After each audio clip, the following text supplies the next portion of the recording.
All right, so I just wanted to get on here to share a tip for learning the Major Arcana.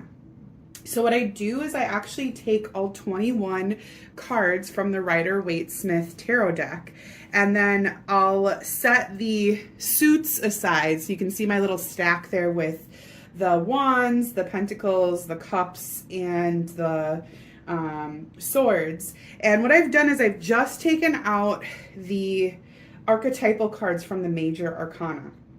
And you can tell those cards by looking up at the top, and you'll see a Roman numeral for what number they fall in within that 21 card set. And then here at the bottom is the title of that archetype.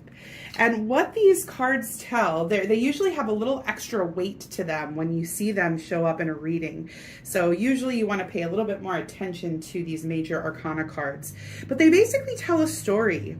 In esoteric knowledge, we don't think of success as constantly climbing, like this linear graph or this exponential graph, kind of that we see in society.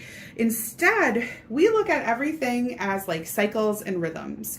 And so basically you would start up at the top here where maybe there's this like new beginning or something is just kind of brand new, and you see the Fool card up there, and that's number 0. That is actually the very beginning of where you would kind of be open to new possibilities. And then that Magician would be kind of where you set those intentions. And then you kind of move forward through the process of the story. You want to make sure you're collecting information. You want to make sure it's like, valid and productive, and you want to make sure there's a plan and that you've got the right mentorship and you're working with the right people, and you're making, how do you gauge your progress, and what are some things that you're scared of that you need to kind of, maybe work through. And here's the check-in. Here at the bottom, there's kind of this turning point where there's a little bit of pressure that shows up. This would be like if you're on a wheel and the wheel kind of rolls over you. It's a little bit of like, all right, things are getting real. I'm addressing like my challenges. I'm trying to check in and determine what I want to move forward with, what I don't want to move forward with. And then you kind of like work your way uphill through this part. So, okay, what do I need to let go of? Maybe I need a different perspective. Am I being fair? Am I being patient? Is there something that I'm addicted to or obsessed with that I'm, overcommitted to that's not actually going to get me to where I need to go? The Tower is kind of like, what have I been kind of obsessively invested in structurally that's not actually sustainable?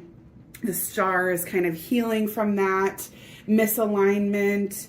The Moon is getting kind of the emotional processing of everything figured out. The Sun is that kind of warm glow after you've reintegrated some of those tough questions and done the shadow work, or the self-reflection, basically is what we would call it.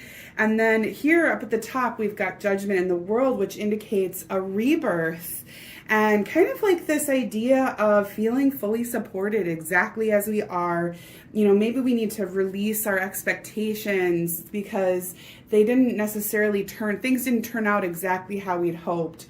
But really, this is kind of the story of the Major Arcana.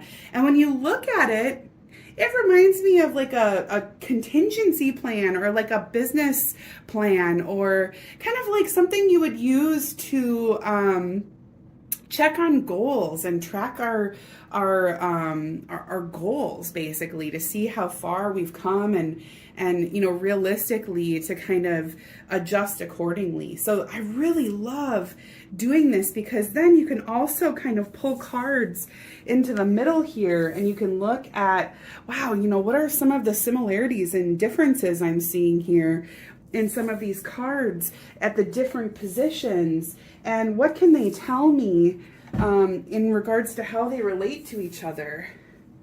And so these are really, I think this is a really good way to learn the Major Arcana, because you get a chance to kind of sit here and really kind of work through some things that you might have not considered, you know, looking at them in like a chronological line or something like that. So you get kind of a different perspective.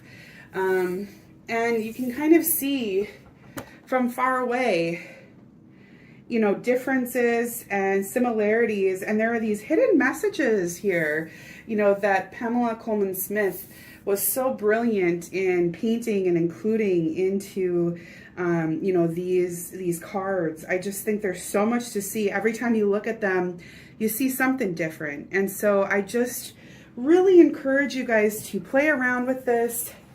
Yeah, you need a little bit more space to do it, but it's worth it. And I think, you know, it's really just kind of, if you're serious about learning tarot and understanding tarot a little bit more, this is just a really great way to start.